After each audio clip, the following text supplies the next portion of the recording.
欢迎更多自动驾驶相关企业进入，共同推动自动驾驶产业生态蓬勃发展，以实际行动助力郑州国家中心城市高质量发展。我们与宇通集团联合推出的无人驾驶新物种前装量产的全无人驾驶小巴，目前已经在郑州、广州、南京等地进行常态化测试。自动驾驶的产品累计安全运营900天，接待市民超过36万人次，运营里程超过了71万公里。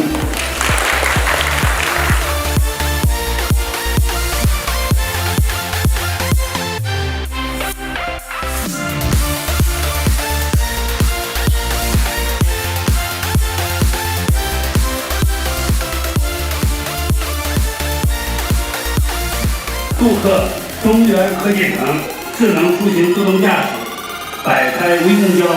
摆开乘用车交车运营圆满成功。